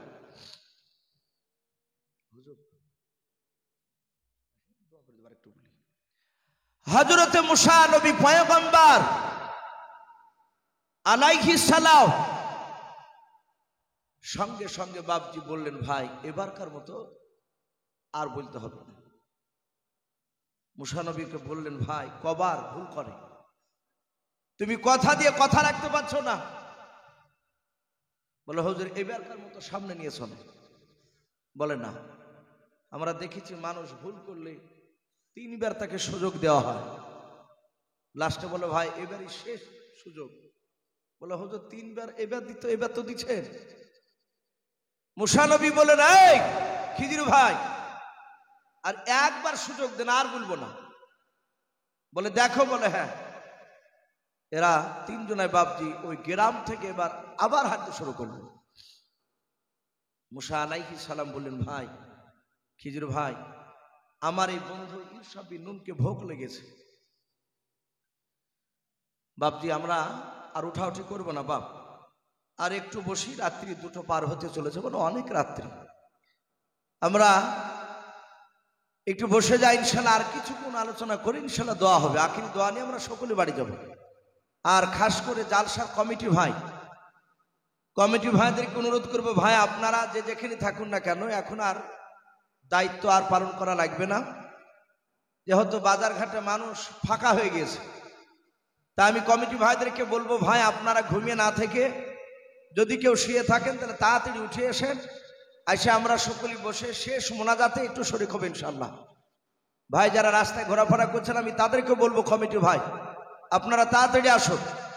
আমি বলছিলাম হযরতে মুসা নবী পয়গম্বর আলাইহিস সালাম বললেন, হুজুর আমার এই মুরিদ শিক্ষক ছাত্র বন্ধুকে অনেকক্ষণ আগে ভোগ লেগেছে, আমাকেও লেগেছে, তো দয়া করে একটু খাবারের ব্যবস্থা হবে না এই গ্রামে?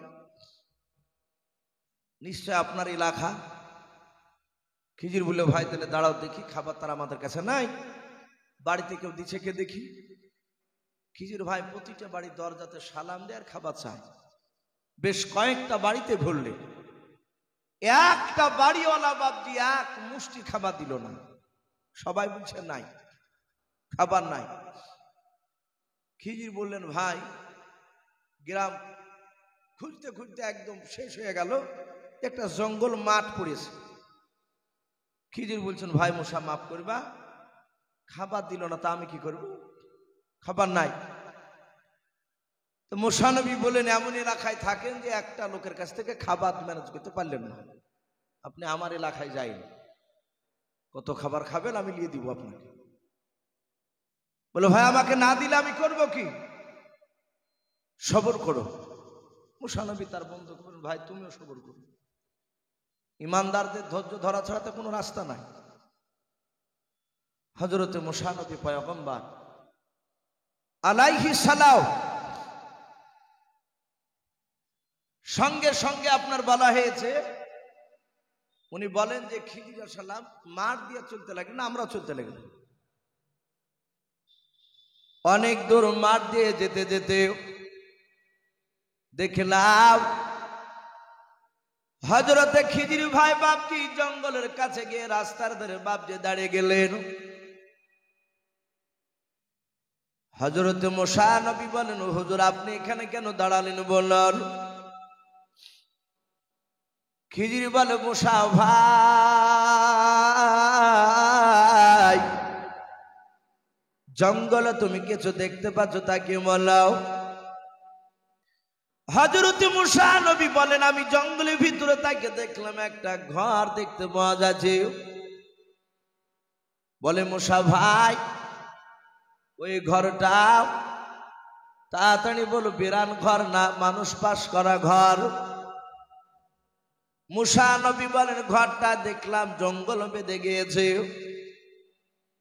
ওই ঘরের দেওয়ালে ছাদে দেখছি জঙ্গল বেঁধে গিয়েছে, এ ঘরে মানুষ বাস করা সম্ভব নয়, এ ঘরটা বিরান ঘর। হযরতে খিজির বলে, মুসা ভাই বলো ওই ঘরের সামনে একটা পাঁচিল দেখতে পাওয়া যাচ্ছে, ওই পাঁচিল কি কি তুমি দেখতে পাচ্ছ? বলো, হুজুর আমিও দেখতে পাচ্ছি। ওই খিজির বলে, মুসা ভাই বলো ওই পাঁচিলটা বেঁকা না সোজা, একটু ভালো করে তাকে বলো। মুসা নবী বলেন, হুজুর ওই যে ঘরের সামনে যে পাঁচিলটা দেখতে পাওয়া যাচ্ছে বেঁকা হয়ে আছে, সোজা পাঁচিল নয়। খিজির বলে, মুসা ভাই আমরা তিনজনা 1 ঘন্টা ধরে যদি আমরা মেহনত করি, ওই পাঁচিলের কাছে গিয়ে যদি কাজ করি, পাঁচিলের কাছে 1 ঘন্টা মতো মেহনত করলে বেঁকা পাঁচিলটা সোজা হয়ে যাবে। ওরে মুসা চলো আমরা তিনজনাই পরিশ্রম করে বেঁকা পাঁচিলটাকে সোজা করে দিই। মুসা নবী বলছেন, এর ওষুধ আছে? গোটা গ্রাম ঘুরে এক মুষ্টি খাবার দিল না এই দেশের লোক, আর এই জঙ্গলে ভূত বাস করা ঘরের পাঁচিলকে বুঝে চলো সোজা করে কি? মুসা নবী বললেন, ভাই এরা তো খাবার দিল না, ও অযথা কেন আপনি পাঁচিল সোজা করতে যাবে? খিজির বলে, এই মুসা তুমি আমার ছাত্র না? তোমরা তো আমার কাছে ইলম শিখতে এসেছো, আমি এখন যা বলবো তাই তোমাদেরকে হুকুম মানা লাগবে। মুসা নবী বললেন, তা কথাটা খারাপ বলেনি, ঠিকই বলেছে, এখন আপনি যা বলবেন তাই তো শুনতে বাধ্য আমরা। মুসা আলাইহিস সালাম ইউসা বিন নুন এরা দুজনায় খিজির সহ তিনজনাতে কাদা টাদাকে সাইনে শুনিয়ে বাপজি ওই বেঁকা পাঁচিলটাকে সোজা করলেন। সোজা করার পরে খিজির বলছেন, ভাই চলো। আর যাহাতে পাঁচিল সোজা হয়ে গেছে, মুসা নবী অমনি ঘুরিয়ে খিজিরের ডান হাতকে ধরে বলছে, হুজুর আর পাপ তুলবেন না ওদিকে। বলে, কেন ভাই? বলে, সোজা হয়ে 3টা কাজ করেছেন, 3টা কাজের ব্যাখ্যা করে। এই যে বেঁকা পাঁচিল আপনি সোজা করে নিলেন, ওই বাচ্চা ছেলেকে আছাড় মেরে মেরে ফেলাচ্ছে। নতুন নৌকা মাঝিটা সাদা সিধে ভালো লোক, ভাড়া নিল না, আর ওই লোকটার কুড়োল নিয়ে আপনি ওই নৌকার 1 বিঘ মতো তক্তা কেটে দিয়েছেন। এই 3টা কারণ আপনাকে ভুলিয়ে এখান থেকে আপনি ওদিকে যান। খিজির বলছে, ভাই মানে বুলি দিলে আলিয়ে যাবো না। বলে, যা বুঝলে তো আপনার সাথে, তো আপনি কি করিয়ে আলিয়ে যাবেন আমাকে? বলেন 3টে মানে বলে। হযরতে খিজির আলাইহিস সালাম বাবা মুসা নবীকে বলেন, মুসা ভাই শুনে নাও, ওয়ামা ফালতুহু আন আমরি। কোরআন শরীফে বাপজি কথাটা এসেছে। খিজির বললেন, ওয়ামা ফালতুহু আন আমরি।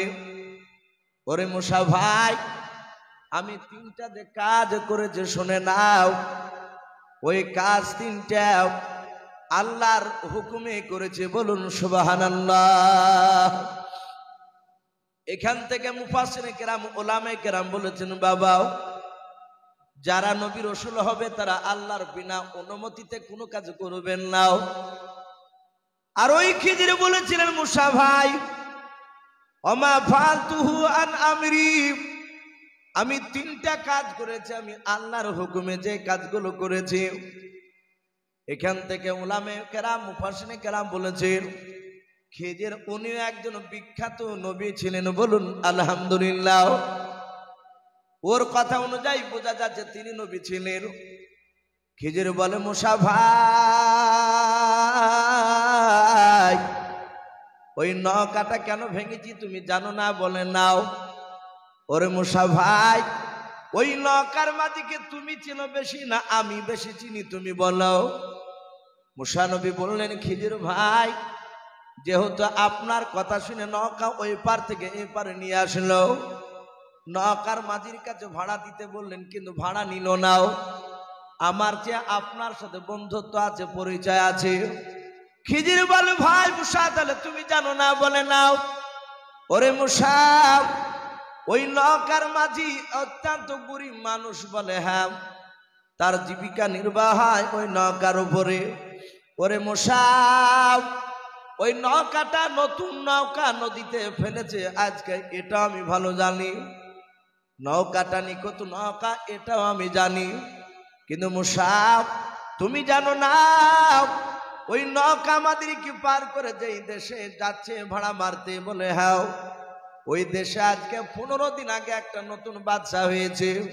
ওই বাদশা এত বড় বেয়াদব, এত বড় বেয়াদব, অন্য দেশের নৌকা যদি ওর দেশে এরিয়াতে যদি চলে যায়, জোর করে নৌকাটা ওই মালিকের কাছ থেকে কেড়ে নেয়, নৌকার মাঝির কাছ থেকে।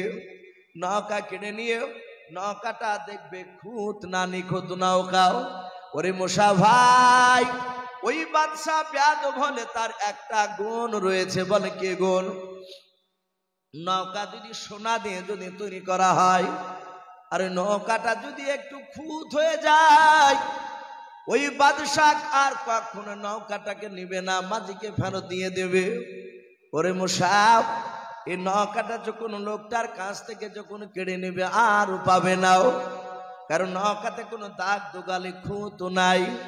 ওরে মুসা, আমি নৌকার ওপরে একটু আমি 1 বিট মতো তক্তা কেটে দিয়েছি।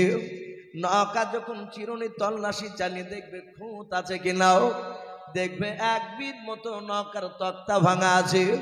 এ তো নিখুঁত নৌকা নয়, খুঁত হয়ে আছে। আর ওই বাদশা নৌকার মাঝির কাছ থেকে আর নৌকা কেড়ে নেবে না। বলুন সুবহানাল্লাহ। এই মুসা বলো, আমি কাজটা ভালো করেছি না খারাপ করেছি? বলো। মুসা নবী বলেন হুজুর, আপনি কাজটা বড্ড ভালো করেছেন। বলে মুসা, তাহলে নৌকাটা আমি খারাপ করি নাই, ভালো করেছি? বলে হ্যাঁ। ওরে মুসা বলো, তুমি তো জানতে পারো নাই ওই মাসুম বাচ্চা 4 বছরের বাচ্চাটাকে গাছে আছাড় মেরে কেন মেরে ফেললাও? তোমার প্রশ্ন জাগিছে? বলে হ্যাঁ। ডাক দিয়ে বলেন মুসা, ওটা আমি আল্লাহর হুকুমে আমি মেরেছি। বলে কেন মারলেন? কেন আল্লাহ আপনাকে হুকুম দিয়েছেন বলুন। ডাকে দিয়ে বলে মুসা, শুনে নাও, ওই বাচ্চা ছেলেটা তার বাপ মা হচ্ছে ইমানদার আল্লাহওয়ালা। ওরে মুসা, আল্লাহ আমাকে জানিয়ে দিয়েছে ওই ছেলেটা 12 বছর পার হয়ে গেলে ছেলেটা একটা বড় ধরনের কাফের হবে, কাফেরে পরিণত হবে। ওই ছেলেটা বিয়ে করবে, তার ওরসজাত সন্তান 1 না 2 না 40টা হবে বেটাও। এই মুসা, ওই 40টা বেটা সবাই তারা কাফের হবে। ওই ছেলেটার বংশ যত বড় হবে তত বড় কাফের দল হবে। কাফের দল হওয়ার পর ওর আব্বা মার উপর অত্যাচার করবে, ভালো ভালো ইমানদার লোকের উপর অত্যাচার করবে ওই কাফেররাও। কিন্তু মুসা 12 বছরের আগে যদি বাচ্চাটাকে যদি মেরে দেওয়া যায়, ওই বাচ্চাটা কাফের হতে পারবে না, কিন্তু ছেলেটা নিষ্পাপ হয়ে মারা যাবে। ছেলেটা জাহান্নামে যাবে না, জান্নাতেও চলে যাবে। বলুন সুবহানাল্লাহ। ওগো মুসা, 12 বছর আগে বাচ্চাটাকে মেরে দিয়েছে, তাহলে বড় ধরনের কাফের দল থেকে বেঁচে গেল ইমানদার মানুষরা। আর শুনে নাও, আর যদি না মারতাম তাহলে ছেলেটা তো জাহান্নামে যেত, কিন্তু জাহান্নাম থেকে তো বেঁচে গেল সে, ভালো করিনি।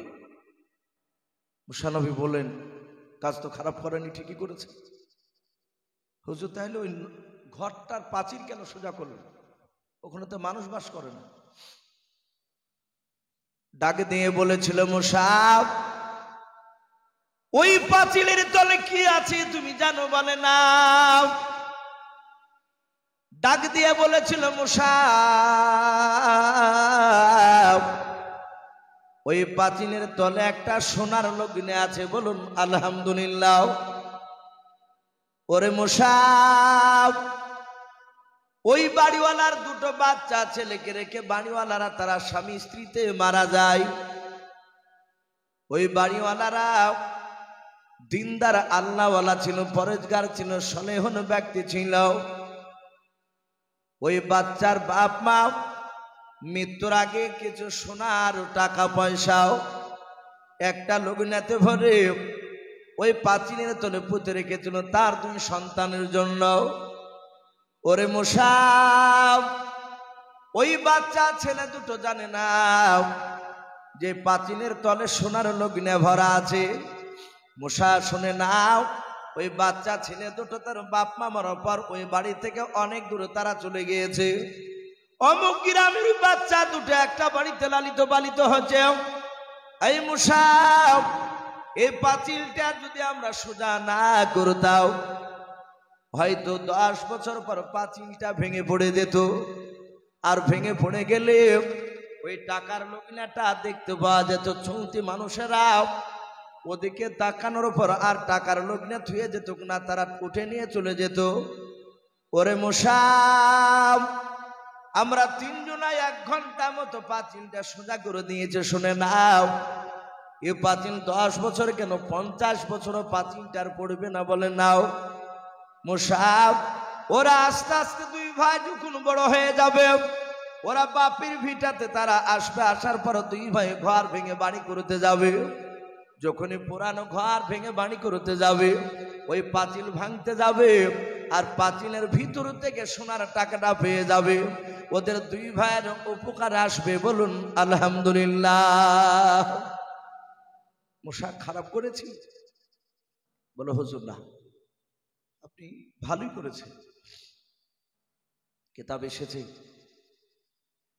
মুসা আলাইহিস সালাম খিজিরে হাত ধরে কাঁদতে লাগলেন। বলে হুজুর ভুল করেছি, মানে জানতেছি, এবার সামনের দিকে নিয়ে চলুন। খিজির বললে, না ভাই, আমি কথা দিয়েছি, মানে বলে দিলে আর সামনের দিকে নিয়ে যাব না, এখান থেকে ঘুরিয়ে এবার বাড়ি চলুন। আপনার আমার রাসূল সাল্লাল্লাহু তাআলা আলাইহি ওয়াসাল্লাম উনি সাহাবাদের সামনে মুসা নবীর ঘটনা আলোচনা করতে গিয়ে নবী বলতেন, হায় আফসোস, হায় আফসোস, আমার ভাই মুসা যদি মানে জানতে না চাইতো, আরো হয়তো সামনের দিকে যেত, এইরকম আরো হয়তো নতুন নতুন কয়েকটা আরো কিছু ঘটনা হয়তো ঘটতো। শেষের বেলায় মানে জানলে তো উনি বলতেনই। মুসা নবী না জিজ্ঞাসা করলে আরো কিছু অজানা জিনিস আমরা জানতে পারতাম। ভাই মুসা আলাইহিস সালাম বললেন, হুজুর আর নিয়ে যাবেন না? বলেন না। এরা ঘুরে এসে নদীর ধারে আসলেন। খিজির বললেন, ভাই মুসা তাকে দেখুন, ওই দেখেন একটা পাখি ওপর থেকে উড়ে এসে নদীতে আসছে। ঝাঁপ দিল, পানি থেকে বাপটি ছুটে করে পাখিতে পানি নিয়ে চলে গেল। খিজির বললেন, ভাই নদী থেকে পাখিটা কি নিল? বলে পানি খালো। ক ফুটা? বলে 1 ফুটা। বলে মুসা ভাই, এই নদীর পানি কি কমলো? বলে না ভাই। বলে মুসা, তোমার আমার ইলম নিয়ে বড়াই করা যাবে না, গর্ব করা যাবে না। সমুদ্রে যেমন 1 ফুটা পানি পানি পাখিতে খেয়ে ওর পানি কমে না, আল্লাহর কাছে প্রচুর জ্ঞান আছে। তোমাকে আমাকে ওই পানিটা ভাগ করলে 70 ভাগ করে যে জাররা হয়, তার চেয়েও কম আল্লাহ তোমাকে আমাকে ইলম দান করেছে, বলুন আলহামদুলিল্লাহ। তাই শুনে না মুসা, কখনোই জানে ওই বলবা না যে আমি বড়। এখন কেতাব এসেছে বাপজি কথাটা, তাহলে মুসা নবী চেয়ে কি উনি বড়? আল্লাহ রাসূল বলেছেন মুসা নবীকে যে জ্ঞান আল্লাহ দান করেছিলেন সেই জ্ঞানটা ওই খিজির আলাইহিস সালামকে আল্লাহ দান করেনি। আর খিজির আলাইহিস সালামকে যে ইলমটা দান করেছিলেন সেই জ্ঞানটা আমার মুসা নবীকে দিয়েছিলেন না। বলুন আলহামদুলিল্লাহ। তাই ভাই আমি প্রতিটা বাপজি ভাইদেরকে বলবো আমরা অহংকার তাকাব্বুর করব না। আল্লাহ যেন আমাদের সকলকে যেন হেফাজত করুন। বলুন আল্লাহুম্মা আমিন। আমার পূর্বেকার বক্তাদের মুখ থেকে আপনারা অনেক দামি দামি কথা শুনেছেন। ভাই আমরা হয়তো সারা রাত্রি জালসা অনেক জায়গাতে করি, মুসলিমে কয়েকজন লোক বসে থাকি, তারা হয়তো ভাবে যে কখন দোয়া করবে কখন দোয়া করবে। কিন্তু এই রাত্রিটা বাপজি আল্লাহ রাব্বুল আলামিন আমাদেরকে ঘুমের জন্য আল্লাহ দান করেছে। রাত্রিটা একটা বড় নিয়ামত। আমাদের হয়তো দেশে প্রথা হয়ে গিয়েছে, অনেক জায়গাতে আছে দিনের বেলা জালসা হয়, কিন্তু আমাদের দিকে প্রথা নেই। আলহামদুলিল্লাহ আপনাদের দোয়ায় আমি যে মাদ্রাসা পড়াই ধনাইপুর উহারপাড়া, গত বছর থেকে বাপজি 2 বছর থেকে দিনের বেলা জালসা শুরু করেছি। জোহরের পর থেকে প্রধান বক্তা তোলা হয়। আলহামদুলিল্লাহ ওই এলাকাতে দিনের বেলাতে যা লোক হচ্ছে তা রাত্রিরে তার 4 ভাগের 1 ভাগও হয় না। আমরা জায়গা দিতে পারিনি। অনেক জায়গায় আছে, যেমন আগামী পরশু বাপজি মেদিনীপুর, পূর্ব মেদিনীপুর, এই কারি রিয়াজতুল্লাহ সাহেবের আমি যাব, ওখানেও দিনের বেলা থেকে বাপজি প্রোগ্রাম শুরু। অনেক জায়গাতে হয়েছে। তো যাই হোক, আলোচনা হয়তো আমরা করি। বহু আল্লাহর বান্দা আছে তারা এখনো বাপজি গোপনে জিকির করে। অনেকেই আমরা হয়তো অনেকে জানি না। এবার যদি তারা বাড়ি থেকে যদি জিকির করে, তারা যদি ইবাদতে লিপ্ত থাকে, আর আওয়াজকে তাদের কানে ধাক্কা লাগলে আল্লাহ মাফ করুন। আল্লাহ যেন কিয়ামতের ময়দানে যেন আমাদেরকে এই প্রশ্ন যেন না করে। বলুন আল্লাহুম্মা আমিন। তার ব্যাঘাত ঘটলে আমাদের কত হিসাব লাগবে। তো যাই হোক, আমি প্রতিটা বাপজি ভাইদেরকে বলবো, পর্দার আড়ালের মা বোনদেরকে, আমরা সকলে 5 ওয়াক্ত নামাজ পড়বো। বলুন ইনশাআল্লাহ। 5 ওয়াক্ত নামাজ বাপজি বক্তব্য যাই করি না কেন সারমর্ম হচ্ছে নামাজ পড়া। পিতামাতা বেঁচে থাকলে পিতামাতার সেবা করা, খিদমত করা, পাড়ার প্রতিবেশীর সাথে বাপজি সৎ ব্যবহার করা, আর হালাল হারামের দিকে লক্ষ্য করে হারামকে ছেড়ে দিয়ে হালালকে বাপজি গ্রহণ করা। তাই তো নাকি? মদ যদি খান, মদকে বাপজি ছেড়ে দিতে হবে। আমরা বিড়ি নিশা জাতীয় জিনিস বাপজি আমরা ইনশাল্লাহ ছেড়ে দেওয়ার চেষ্টা করব। এখন মানুষ আমরা অনেকই নিশাতে লিপ্ত হয়ে যাচ্ছে। আল্লাহ আমাদেরকে হেফাজত করুন। খাস করে বলবো ভাই, মদ খুব মারাত্মক জিনিস। আমাদের মুসলমান ঘরের ছেলেরা গোপনে বহু মদ খাচ্ছে।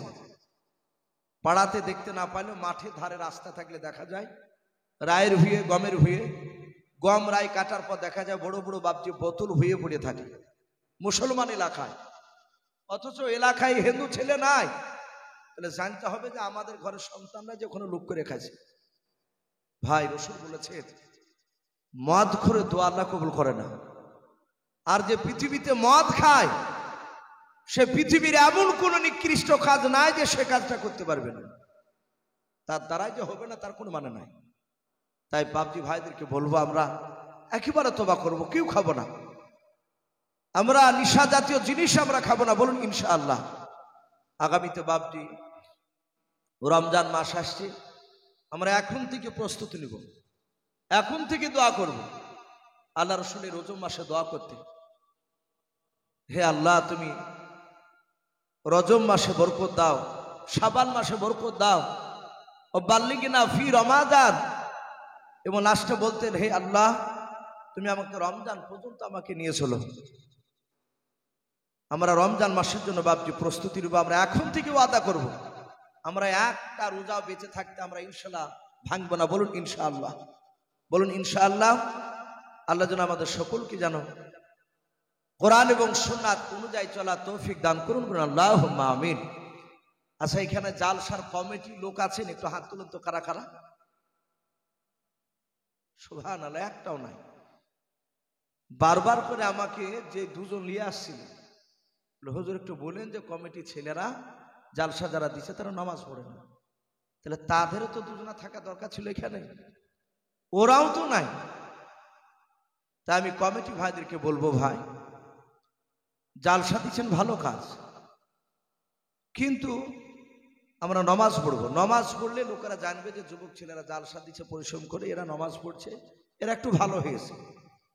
তা আমি কমিটি ভাইদেরকে বলবো, ভাই তোমরা যে যেখানেই থাকো না কেন, তোমরা ইনশাআল্লাহ ফজর থেকে নামাজ পড়বা, যেন এলাকার লোক বুঝতে পারে যে তোমরা নামাজ পড়ছো। আল্লাহ আমাদের সকলকে, বাপজি ভাই মা বোনদের সকলকে কোরআন এবং সুন্নাত অনুযায়ী আমল করা তৌফিক দান করুন, বলুন আল্লাহুম্মা আমিন। সকলকে 5 ওয়াক্ত নামাজ আমাদের দ্বারা আল্লাহ আদায় করে নিন, বলুন আল্লাহুম্মা আমিন। ভাই এ বলে আমার বক্তব্য আমি শেষ করছি। বলার মধ্যে, ভাষার মধ্যে যদি ভুল হয়ে যায়, সকলে ছোট ভাই কিংবা ছোট ছেলে সে ক্ষমা করবে। এ বলে আমার বক্তব্য শেষ করলাম। ওয়া আখিরি দাওয়ানা আনিল হামদুলিল্লাহি রাব্বিল আলামিন। ভাই